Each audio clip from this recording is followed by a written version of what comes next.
Good to be here with you cats. Thank you, Wakefield. I think we should jump right into it. So, one thing, and I'm sure you'd agree with me, Wakefield and Luke, is that one thing that the YMCA Calgary really stands for is making sure that people feel like they belong. And it sounds like that's also the kind of work that you do too. And is this feeling of belonging without the pressure of performance, really?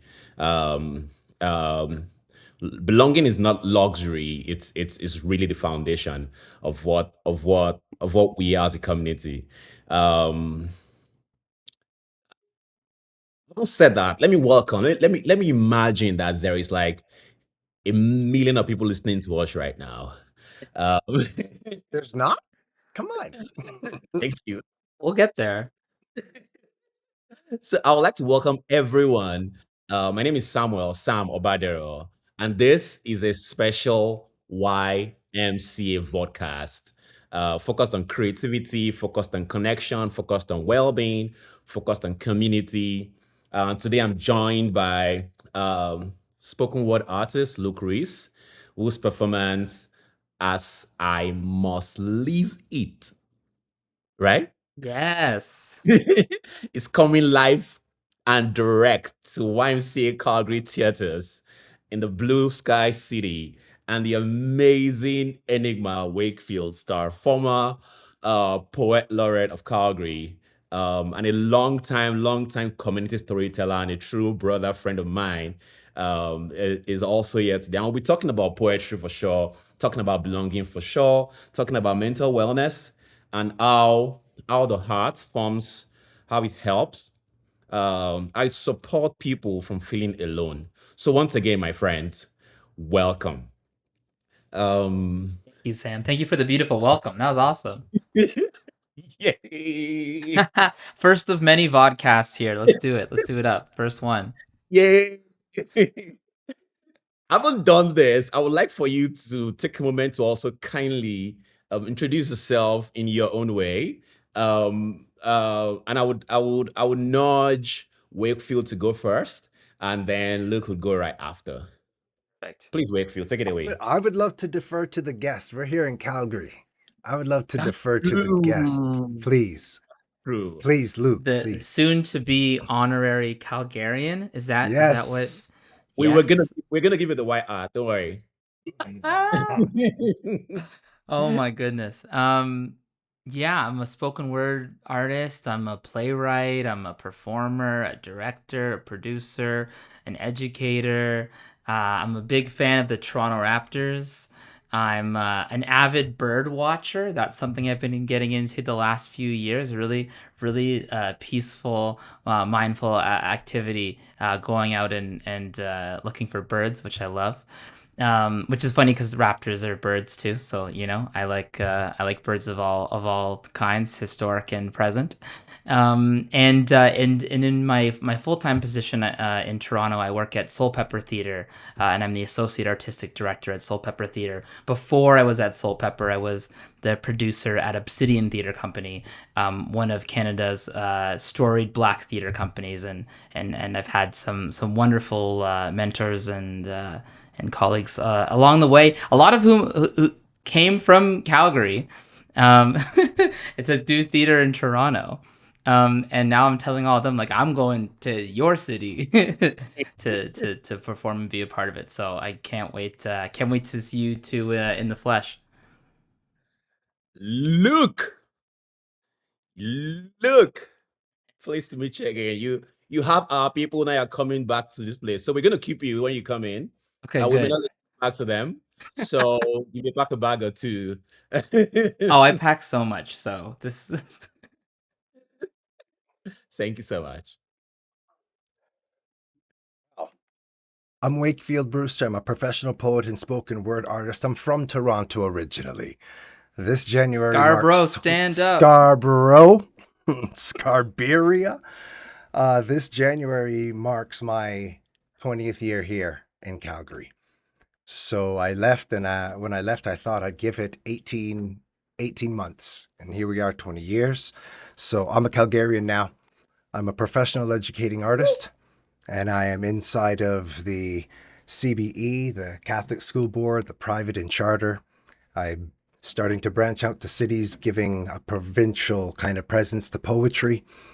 And I'm the first Black Poet Laureate of Calgary, so that's a big deal for me to represent, especially in today's climate, politic, location, these Orwellian times when a place like Calgary and a province nicknamed Alberta, for so many reasons, to call this the presentation of your poet and storyteller says change is possible and I'm an agent of change.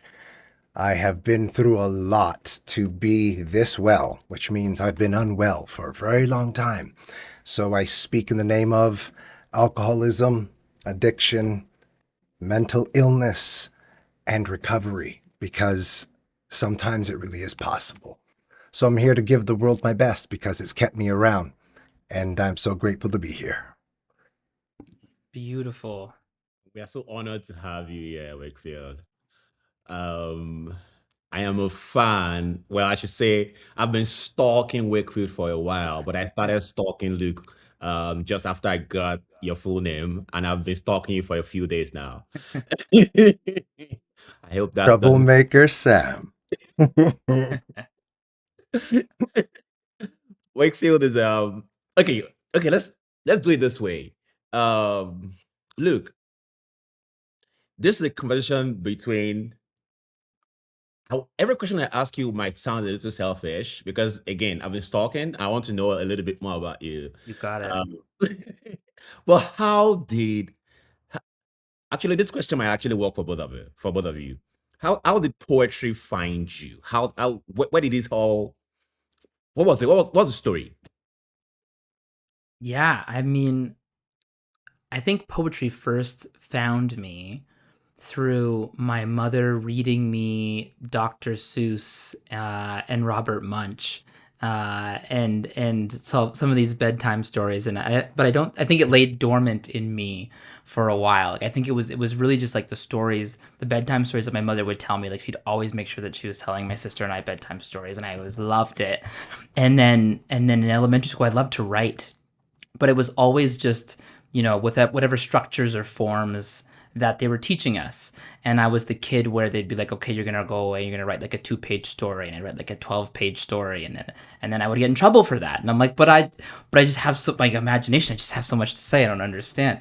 And then in high school, again, like taking creative writing classes and feeling like there was something that I wanted to access, but I just wasn't quite cracking it yet. It was and it was just putting things on a page. It was handing them in and then having that being interpreted, and then realizing that my teacher wasn't actually picking up what I thought I was putting down on the page when I was writing it and I was saying it out loud to myself, but that ultimately I was delivering it on the page. And then it wasn't until I was in university and I was doing a fringe show in Hamilton, Ontario here. And I went to promote the fringe show, and I saw that there was an event called a poetry slam. And I'm like, oh, well, what is, like, it says performance poetry. I guess people who like poetry slams will probably like theater. So why don't I go and see if I can talk about my work there? And then they like gave me a scorecard and they said, you're a judge. And then I'm like, what does that even mean? I don't know what I'm judging. And then I was in my first poetry slam, and I saw these poets get up and just speak their words aloud to us. And I'm like, what? You can just do that? Like you could just say it out loud? Like the way that it's in my head, I can say it to you just directly? And then I was like, well, now it's over. Like this is just, I gotta get my hands on this. And then it was a while, like I kept coming to them and just like trying to see what people are doing. So I'm also very competitive. So the fact that I was introduced to spoken word through the form of slam and Wakefield, I actually listened to you on a podcast earlier today where I think you shared a similar story of like finding yourself at a poetry slam, which is just a funny place to find yourself when you're like, I want to do poetry. And then you're just like, whoa, this is like, it's competition. But it was interesting to learn through competition where the judges are just like random people who happen to walk into that event, and to be able to challenge yourself to say, how do I communicate my story to a person that I will have never met, who comes from a different walk of life, who was able to just come in the door, and to be able to make something that is so clear, so powerful in the narrative that you're telling, and then to be able to hone that voice and to say, how is my voice going to reach that person? Um, and then it just took off from there. So poetry was dormant in me, and then it found its way to release once I figured out that I could just say the stuff myself. You walked out of that room a different person. You're like, yes, Yes, you guys yes. permitted me to do this. You are in trouble. Seriously. And then it's funny because I kept going to Hamilton to their slams. Like, I didn't know what the Toronto scene was, so I just like would just drive my buddies, like, pack up the car. I'm like, I'm driving us to Hamilton. We're gonna go every like, it was like the last or the third Sunday of every month, I think they did it. Shout out to Hamilton Youth Poetry Slam. Shout out to Nia Reed, who was a mentor there, and some great poets that I got to watch. And then yeah, then you start winning these slams, and you're like, oh snap! Like, here we go. Where does this go from here? And Trouble. it's trouble. It's trouble. It's trouble. But you get hooked, right? Like, I feel like Wakefield, listening to you talk a little bit about it too. It's just like once you kind of realize that you have this power, then you just kind of soar. Yeah. I feel like I heard the same podcast. Wakefield, how did poetry find you? I began my life in the arts at age 6, playing classical organ. You I play? wanted to be a church organist. That was what I wanted to be in the beginning of my artistic journey. So my church organist at St. Paul's Anglican at Bloor and Jarvis. Yeah. That's my church when I Yep. was a kid. So at the time, John Tuttle was the church organist. And for those of you who have never heard the roar, the power, and the thunder, the oceanic audio of a pipe organ, it's overwhelming. So the first time that I was able to attribute that sound comes from those big things in the wall. They took me up to the organ and said, this makes that noise. And I told my parents I wanted to play. When I got to age 12, so 6 years playing just a 2-tier organ, first single, then double, and one and a half, we'll say 1.5 octaves for pedals. We go and we see John Tuttle. He gives me a little test after church. He puts me in the big organ. I get to sit there. He gives me some tests. I suck. He says to me, okay, to be a good organist, you must be a good pianist. So that same week, my parents switched out the organ, brought in the piano. I played piano up until going into York University, and I took up percussion. So percussion and piano came at 12. I take piano seriously, Royal Conservatory. I go to York University. I make it into the BFA program for piano, and 45 of us auditioned and 19 of us got in. And I'll be modest. I believe I'm number 19 because these people they were clearly better than me. But I was in the program and I realized, yeah, I'm good, but I'm not great. And you need to be great if you want to be playing concert level. So I decided to switch to my percussion. I switched to percussion, and again, I'm very great at it, but I'm very good at it, but I'm not great. And in the middle was this wee interruption, because social media back in my time, it was books, magazine, TV, movie, and newspapers. Information came slowly, and the corrections came even slower. But something on the TV struck me. It was powerful, it was poetic, and I needed to write a poem. So I tear through the house and I find a paper and I find pens, and finally you got the Kermit the Frog arms going, and out of the blue I write not one but 2 poems that night, and they both suck. But the thing is this, from 6 to 16, because this is when it happened, I've been playing Beethoven, Brahms, Schubert, Chopin. I've been playing or attempting to play all of the greats. But this is the first time I've ever created something. In a way, it felt like I was practicing to become a professional parrot. For all of the talent I may have expressed, this isn't my work, but these 2 horrible poems went bing, and I felt what creativity was all about. So after I couldn't be great at piano and I couldn't be great at percussion, I realized somehow, some way, I was great at poetry, and I never picked poetry. Somehow, poetry picked me, and here we are.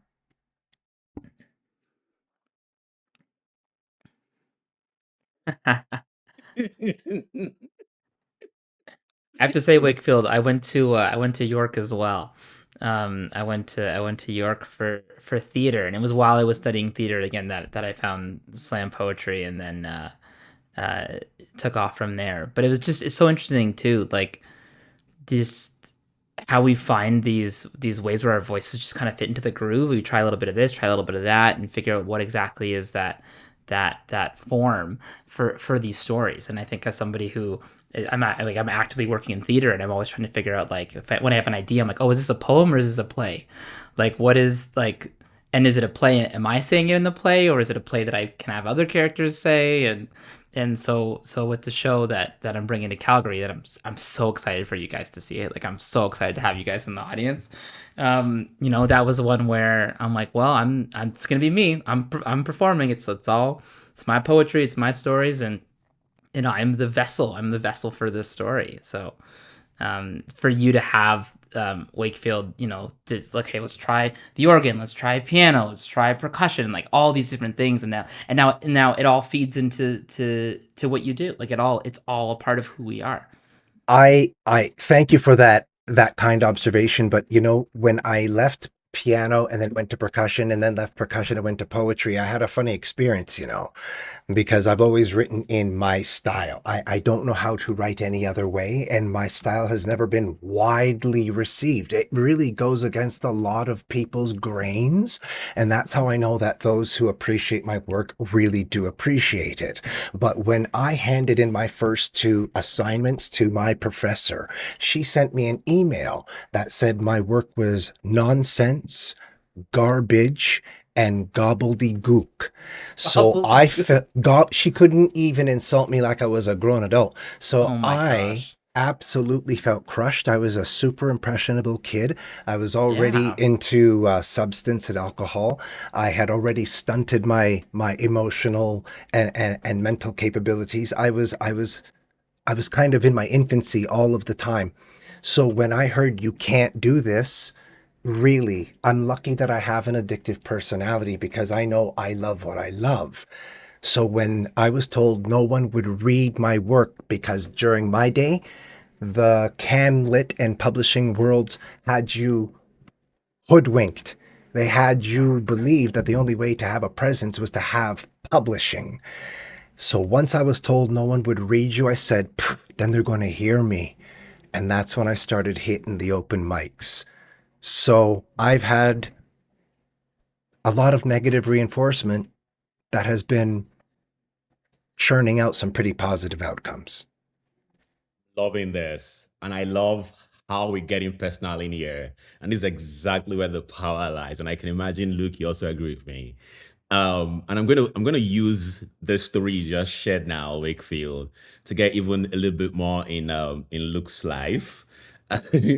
As I must leave it. As I must leave it. It sounds like it's a very personal journey. Wakefield's stories are also very personal. As I must leave it sounds super personal also. Is there any part of this piece that that you struggle to put out, or that is hard to put on stage? If there is, I would like to hear it, and how did you jump the hump to still put it up? Yeah, I'll say the whole thing. The whole, the whole thing, everything. Well, it's if it's not, I mean, I believe that if it's not, a challenge in some way, then there isn't really an opportunity for growth in that. And I think that maybe it's selfish that I also want to grow through my art and through my performance, but I think that it's also the experience of an audience witnessing growth in performance through that art and feeling like the growth is possible for them as well, that is actually how we change people, is we show them growth. And so if I am going to challenge myself to be better, then that means that the work that I'm going to be putting on is going to be hard for me.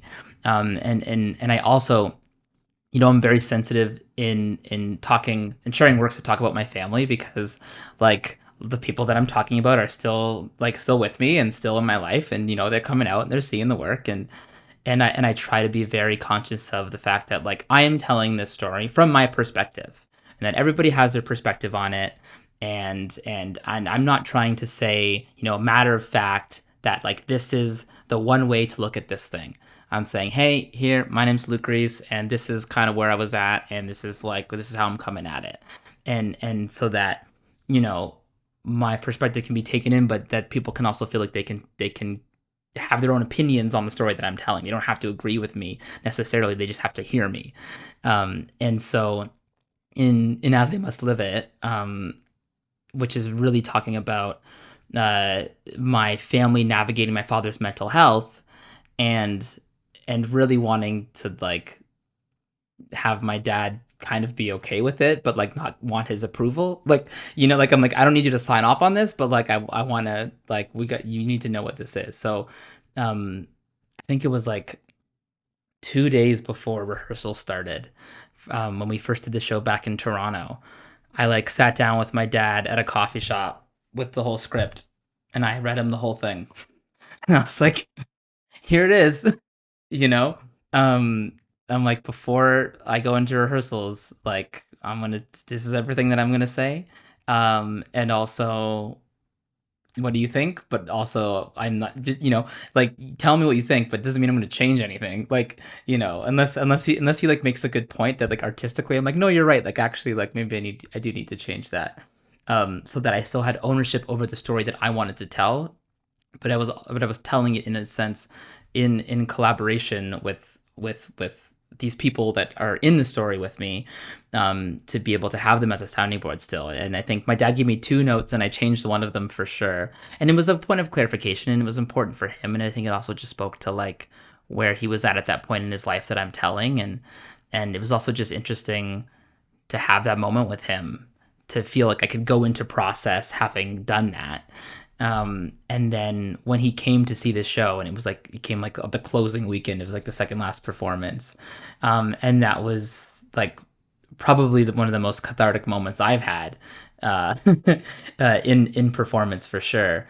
And there were a handful of people at that show who knew my dad was at the show, and they also just had a whole other experience than anyone else in the audience, just like seeing this all fold out. And that was hard. Like, sitting down with my dad, it was like a coffee culture. So I'm just like in Mississauga, near Port Credit, which is along the lake there, and I'm just like, this is it. This is where I'm gonna just read this whole script to you, Dad. Because if I can't do it for you, then I shouldn't do it in front of hundreds of people. But yeah. Now I'm curious about. I wish I was a fly on the wall when I want to hear the experience of people that knew that your dad was there and they were seeing the performance and they were maybe side eyeing your dad and kind of like feeling what the energy was like in the moment.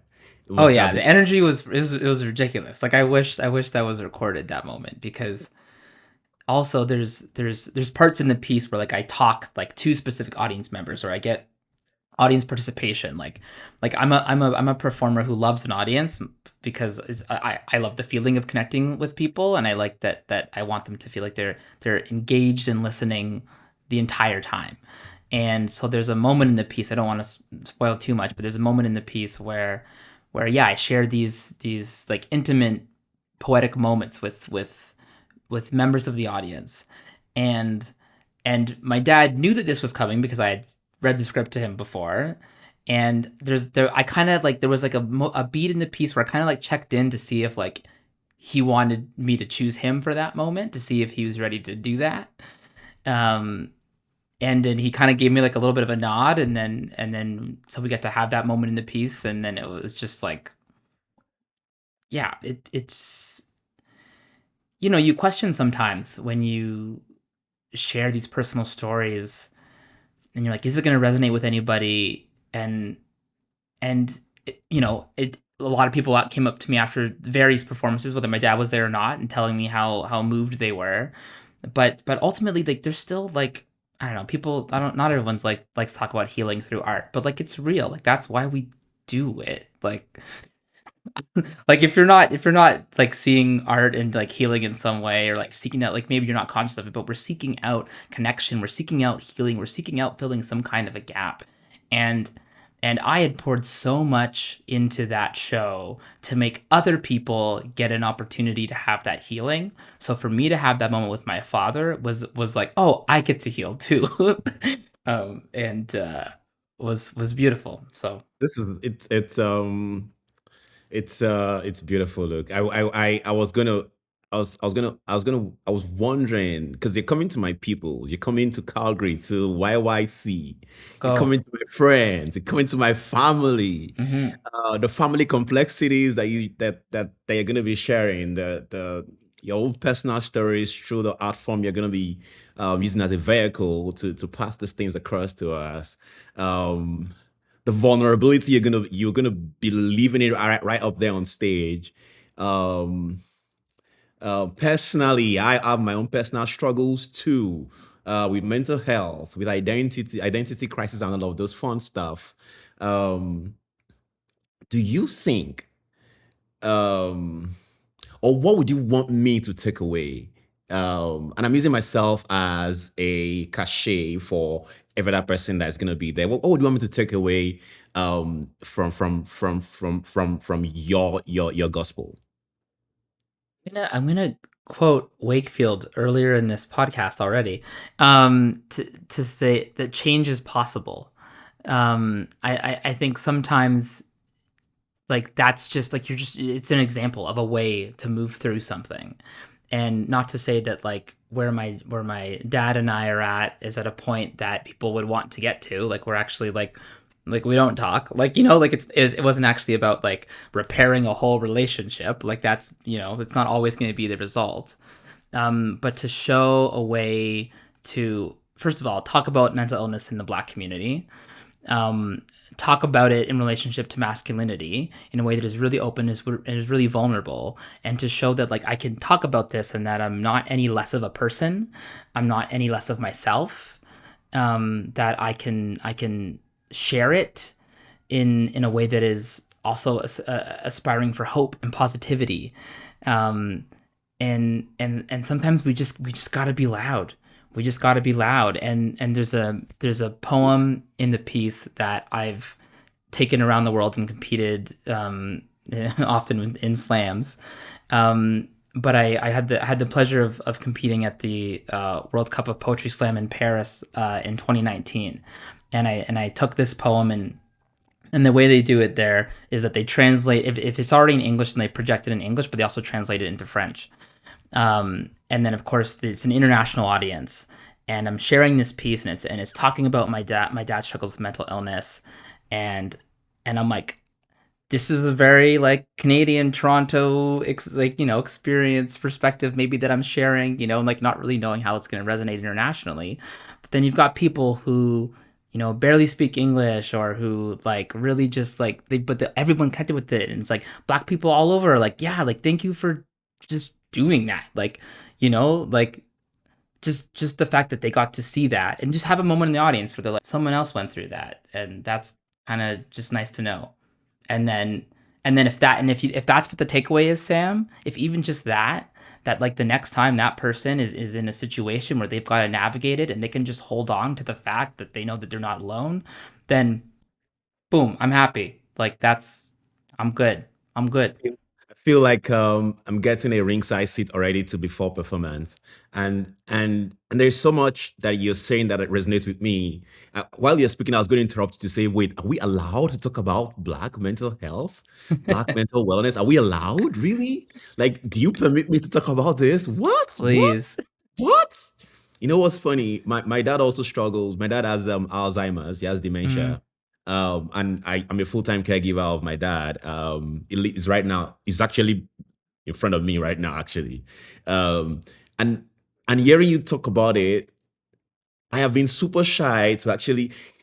I wasn't going to say this until I heard you say what you said, by the way. So you actually permitted me to actually be vocal about. So you already, I'm already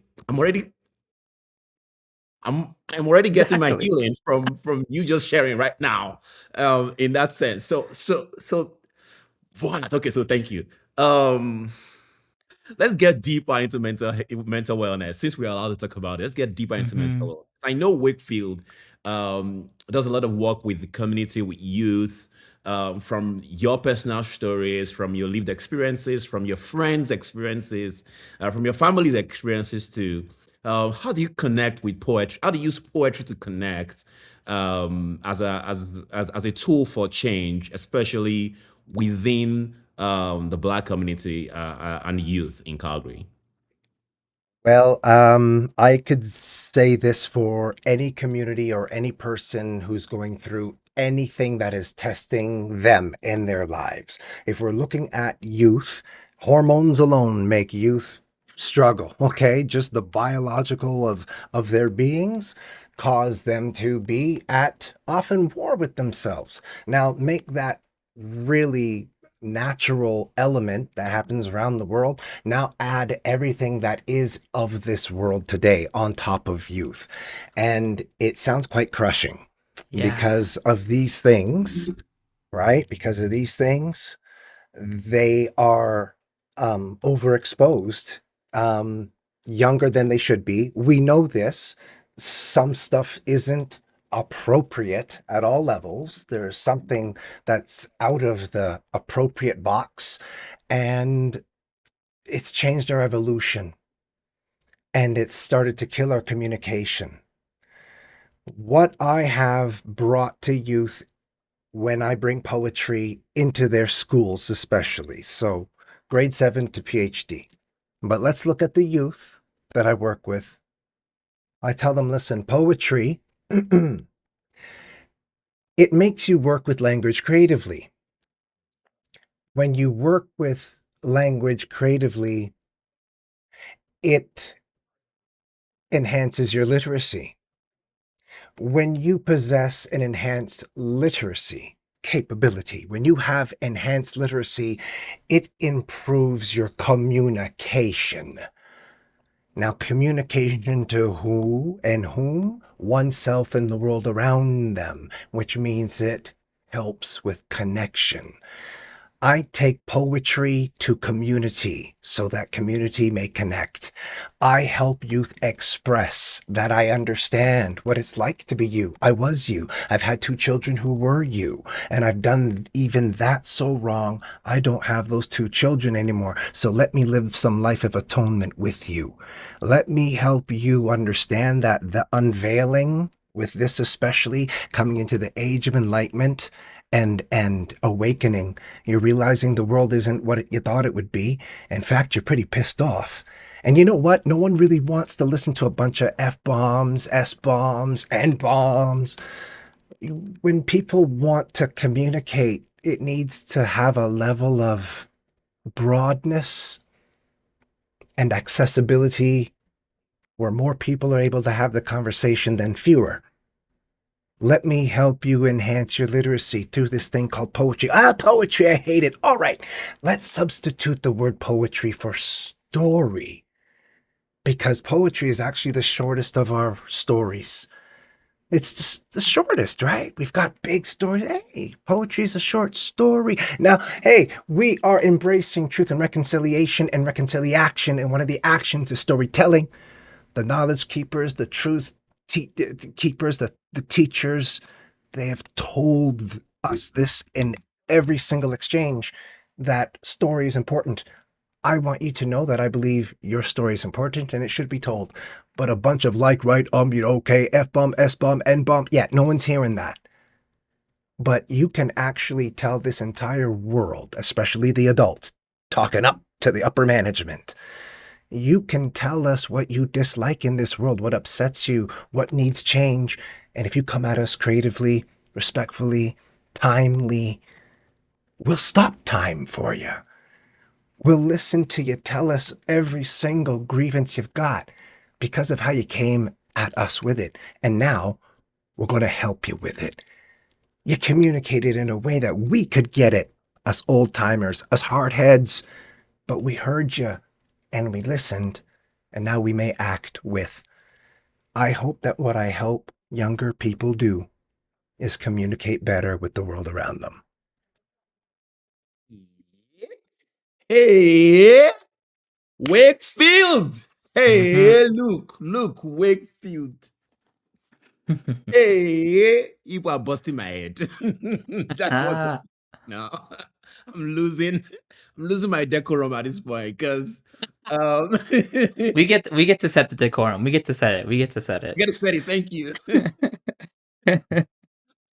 Communication, connection, It's so true. community. I can't imagine what it's like to grow up now. Like I look at I'm like it's so and I use like before the pandemic I was in schools a lot more and I haven't done it regrettably as much post pandemic. It's something that I Yeah. really miss because it is just so important to be able to also just spend that time with them and to even just like give them a just workshops on like hey like let's Is it just try to this? tell this story. Let's just try to tell a story in like 2 minutes on a page, and then come up here and then speak it. And the things that they say too, and like when you're actually just like, all right, just like free write, like let's use metaphor as a vehicle for this idea. Like you have the thing you want to say, choose a metaphor, and just explore that, and just free write and see what happens. Now get up on that stage, we're all gonna share it. Everybody, I'm even gonna write something too. I'm gonna share it. It'll be great. And then the things that it unlocks for them that they're able to communicate in that in the first few sentences even that they're writing, it's like, yeah, like they just get them in the practice of writing it out too, to speaking it, like getting them in that practice, like you're saying, Wakefield, like so that when the moment comes and they've got to be able to address that person, they've got to be able to speak, that they've been in practice and that they've got the tools to be able to do that. It's so important. It's I like to say I teach with a Karate Kid style. So Yeah, Mr. break that Miyagi down. gave you Break that down. Break that down, sir. he I asked the kids, right? I love to do this. I like to show them that I'm not afraid of my own age, nor am I afraid of them. So I ask them dated questions in pop culture so they can start to feel my decades. And then I say Karate Kid, and I say, no, no, no, Mr. Miyagi. I said, how many of you have seen that Karate Kid? And not so many. And then you get to the, how did he train him?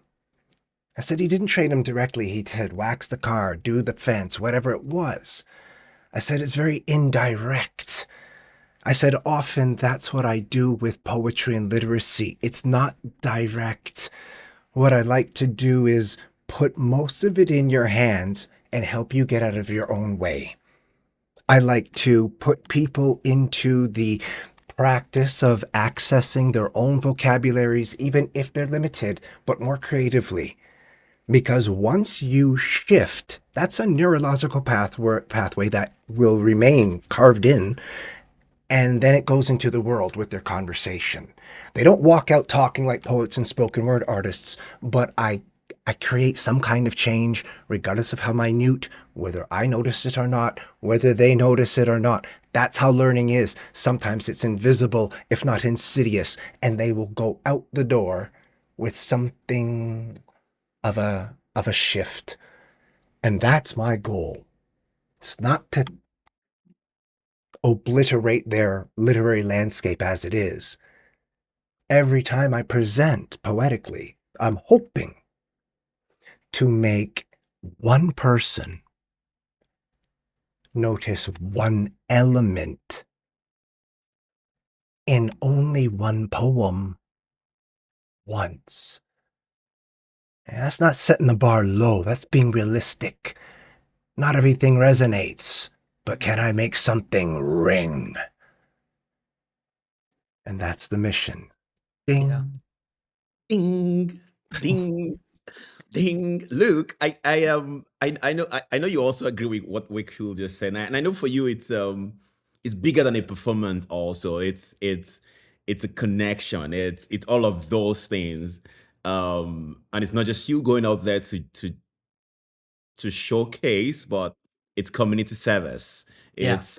It's changing lives and all that. But I'm curious, and this is also another selfish question. seeing some clips of you, I wonder what's happening in your brain when you're up there. I wonder, do you feel the room change? Do you what's that energy transaction like when you're up there and you feel the room change? What that usually like for you? Gives me life. Like I am chomping at the bit to get out to Calgary and perform this show because the feeling of the energy of the room shifting when there's that live experience of connection. It's why I'm in theater and performance. Like in before I knew what spoken word was, when I was in high school doing school plays, and I'd written and directed a play that was inspired in part by the passing of my grandmother, and my grandfather was in the audience of the show, and I ended up performing in it as well, but I wasn't supposed to. It was just supposed to be like I'm writing and I'm directing, and that's okay. And then I was performing in it, and then it was the moment when the curtain went down, and the eruption of the crowd, and then like my family and my grandfather standing up in tears and being like, the words that I wrote and said and the way that we moved on a stage in this space with them created this whole thing that we're all experiencing and sharing together. And so in a way, sometimes I feel like a little like I'm just like I'm just chasing this feeling of like, but it is magical. It's special. It's why like I'm like these live experiences with people is so important, because like that's how you change people. Is you give them experiences like that, and they're like, I am going to think about the way I live my life differently. And so what's going on in my brain specifically in this show is tough, because in moments I'm both transporting myself back in time to being a child again, and living this moment and sharing this poem, and then I have to step out of that and like play catch with an audience member, and then be also present in the live space that I'm created. And I'm literally just like throwing a ball back and forth with people as I'm doing this. And so I'm in two places at once, but it's like those two things are actually like they're serving each other, right? Like I'm in this childlike self to make the audience feel like they can be more playful as well, because I'm being playful. And so we're gonna throw this ball back and forth together while I share this story. And then I don't want to give too much away, but there's just like a lot of moments like that where I get to just, and then I'm like, they're having fun and I'm having fun, and then they get to, then they listen more. I think the thing that actually really shifted for me in competitive slam was the way that I used humor. Um, because I think the Toronto scene at the time was very like hyper political poems, which I also have a lot of those and I love those, but I enter them differently. I enter them often through like what seems to be maybe like a fun story, or like just like a silly pun or some wordplay, and so that they're like, oh, like okay, like this is kind of fun, and then I take them on a journey, and then I'm like, all right, I got you, now we're gonna go here. And that was what that shift happens in the room. That's when I really love when you just find a way to just lull them in, and then you're like, now that you're trust me, like you trust, like you as an audience trust me as a storyteller, great, now I'm gonna go to this place that maybe you didn't want to go to right away, but like now we're ready to go there. And I think too, the way that I've structured As I Must Live It, there's a lot of moments where I'm balancing, maybe the more heavy topics for some folks coming to see the show with some humor and some play. And so that we feel like we're not sitting in one place too long. And so the dynamics of that, I think, played really well for me in this show. And then it played really well for me in Slam as well, because when you've got like your three poems lined up and ready to go, you're like, first poem, I'm gonna make you love me. I'm just gonna be adorable. I'm gonna be fun. You're gonna be like, I want to root for that guy just enough to get me to the next round. Okay. And then I'm gonna show you this like other side of me. And you're like, oh, I didn't know you had that. That's cool too. And then in the final round, I'm gonna break your heart. I'm gonna break your heart. And then and you're like, oh my gosh, like that's so sad. Like I care so much about this person. And and then it's just like I don't know. It got to a point where I was like, this is too like I'm like as an artist, I just feel like I'm just not even like challenging myself. Bring it here with me, Luke. As you're speaking, I'm actually looking in your eyes, and I can see chemicals running through, almost like you're reliving these experiences also. I'm curious about this, Luke, and guys, we are 1 hour in, okay, so we're about to wrap this up soon. I'm curious about this, Luke. How do you protect? So, story saves lives, and you're using your story to try to interject in people's lives and try to get reformation and transformation. But how do you protect yourself in all of this? How do you protect your own mental wellness in all of this? I mean, I don't think I wasn't aware of how I was doing it for a while. I knew that somehow I like found a way. And I think it's actually just number one, I've got really, really good people in my life. Like, I'm really lucky to have supportive friends, a supportive partner, and supportive family members for the most part. Um, but the right people, I surround myself with the right people who, they don't have to tell me, what's right or what's wrong or like when to turn left and turn right, but just to know that like whatever I choose to do, whether they agree with it or not, they're going to love me, they're going to support me. And that is actually the key because if you know that you've got that support system, then you can make all the mistakes that you need to make. Then you can do all the learnings, do all the growing. I wasn't in therapy for a long time. Like I was the kind of person where I was like, you know what, like I figured my stuff out. I don't need therapy. Because I play sports and I've played soccer my whole life. And so like running and physical exertion, and I'm like, I know that's how I process things. Like I know, like when I was a kid and I would get upset, I would take my soccer ball, I'd like walk to the local school, and I would just kick the ball against the wall of the school. And I'm like, and I so like I like found those tools early because my dad was going through so much stuff that I'm like, I can't figure it out with him. And my mom was just trying to like get us by. So I'm like, I can't figure it out with her. So I love soccer. So let me try this. And so like I found that thing. And then in 2021, I ruptured my Achilles. And then I went to therapy because I'm like, well, the Because the the the tool the change. tool that I had banked on is no longer available to me. And then simultaneously, um, a part of my family uh, who had always been very supportive of me suddenly were not. And so it was a really jarring. Like the fall of 2021 was like the worst autumn of my life, hands down.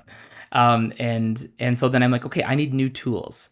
And again, because I had like great mentors. Like I had a mentor of mine, Wayne Mengesha, who was the artistic director at Soul Pepper, and I just started as the associate artistic director. And because I was open in what I was going through, like because I know that I'm like it's okay for me to talk about these things. She was actually able to recommend a therapist. And then I've been seeing that therapist ever since. So it's been like over 4 years now. Um, which is incredible. But if I hadn't felt that I had the right people to be able to share what I was feeling and to share these experiences, then I would have never gotten the recommendations of the other tools that I needed to actually get to that next point. So that's it's a long-winded way of answering your question of Basically how three I things. Basically three things: right people, therapy, and a soccer ball. And it's the right people, therapy, and a soccer ball. That's what's got me to. And then birds, I oh yeah, mentioned no, bird no. watching earlier, but that came because in the recovery from the Achilles, I had to take all of these slow walks. And I used to be the person who was like, if I'm going on a hike, and I love hiking, so I'm excited to do some hikes when I'm out there too, is that I was always about the destination, classic, like always about the destination, not about the journey. But I'm like, I want to get to the top of that mountain, and I want to look out, and I want to be able to look back and say, damn, like I climbed this mountain, like that's what I was about. But then in the healing, I had to slow down. I had to actually just like literally, I couldn't walk that fast, and I started noticing some of these birds I'd never really noticed before, and then I had again right people. I had another mentor, a friend of mine who And I was doing a residency at the Caravan Farm Theater in Okanagan Valley in British Columbia, and this dramaturg mentor friend of mine started telling me about some of these birds, and I'm like, this is kind of nice actually, and it's nice to just kind of like walk slowly and just breathe and just listen and just like just really just focus my awareness to like just my surroundings in a whole new way.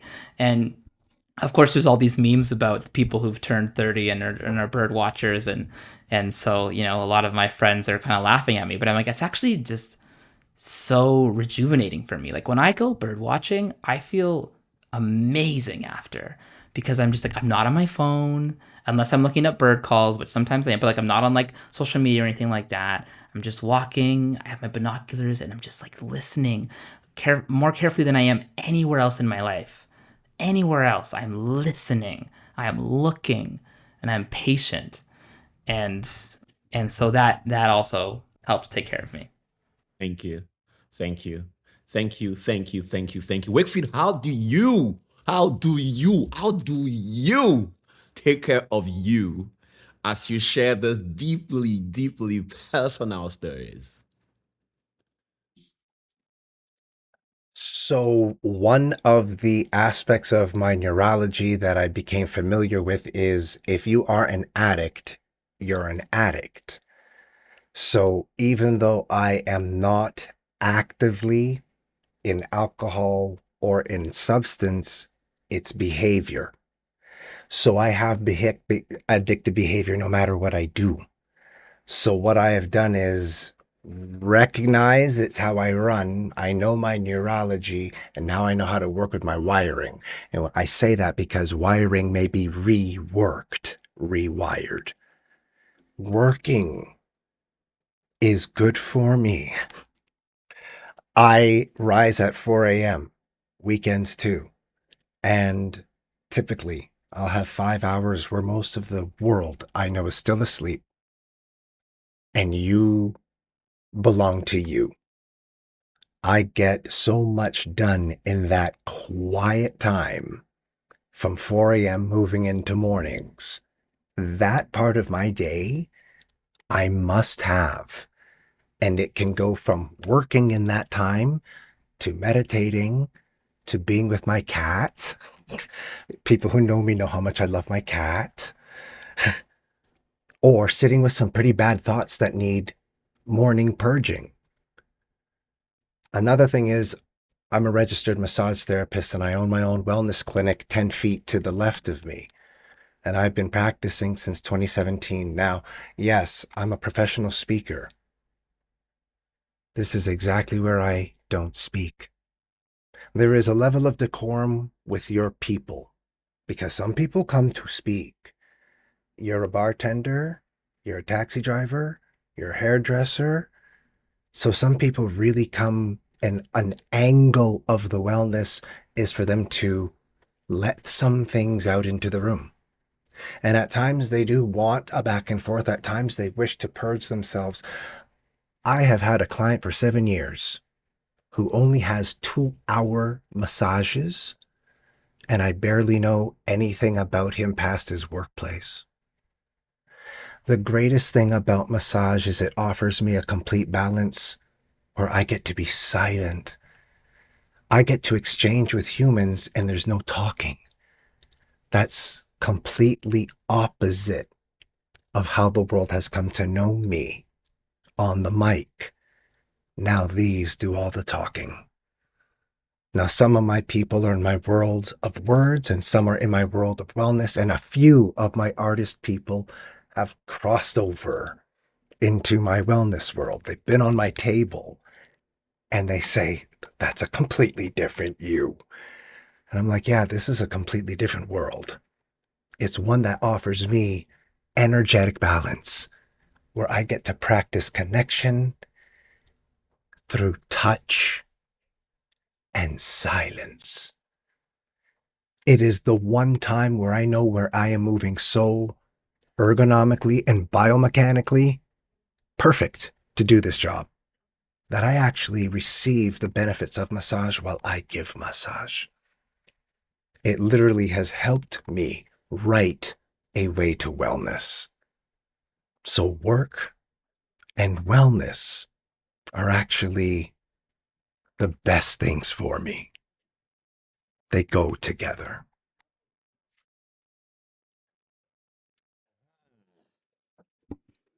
That's There is awesome. no gainsaying that I am one of the luckiest human beings alive right now. Sitting in a room with two humongous world users. Thank you, thank you, thank you, thank you, thank you so, so, so much. Um, I'm very super conscious of time, but I want us to touch one more thing before we go, Luke. As I must leave it. Let's touch on that one more before we go. What are you most excited for coming to Calgary, sharing your stories with us in the YMCA Calgary branches? What are you most excited for? I am most excited to be, for the first time, bringing this show to a city that I've never lived in, and to be able to have the great pleasure to connect with people that have lived a different kind of life from me, and in all the senses, just geographically, and to be able to still make those connections. I think one of the things I'm super excited to see is, how does an audience receive me when nobody in this audience knows me? Like, that was one thing about doing the show in Toronto, is that, every performance, I knew that there was at least 15 people in the audience who I knew pretty well and had heard some version of the story. And so I'm like, I'm ready for Calgary to get to know me. And I'm ready to get to know Calgary. I'm like, come, let's hang out. I wanna give you a reason to care about me in this story. And in that sense, give you a reason to care about yourself in a way that you haven't before. Like, that's what I'm the most excited for. Um, and also, I love traveling. I've been to Calgary a few times. I've been to every province in Canada, and I've been to two of the three territories. The only place that I haven't been to is Nunavut. And I've driven, I've hiked, I've taken an e-scooter, I've bird watched, but the way that I really love to connect with the place is to share my art there. And I haven't been able to share my art in Calgary yet, so it's going to be a beautiful experience. Okay, we are going to host you. We may keep you, like we said, beautiful experience for sure. You're coming traveling down. Keep a bag or two or three or five. YMCA Calgary is super excited and looking forward to hosting you in the YMCA Calgary theaters. And friends, Luke's performance, as I must leave it, will be live at the YMCA Calgary theaters. And I beg you, I encourage you to please experience this. Please experience this. It's moving, it's funny, it's thoughtful, it's deeply human. Please, please, please do not miss it for anything. Luke, Wakefield, this has been such a wonderful, wonderful honor and a rich conversation. Thank you super much for your honesty, Wakefield. Thank you super much for your honesty, Luke, for your work and the wonderful spaces that you create for people to feel seen, to feel heard, to feel alive, to feel human. Thank you so, so, so, so, so much for the work that you do.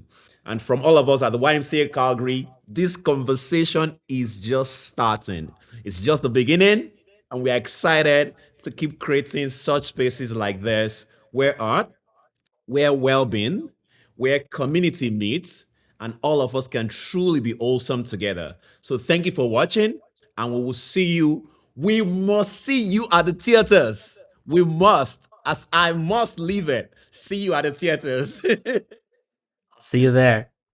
Peace out later on.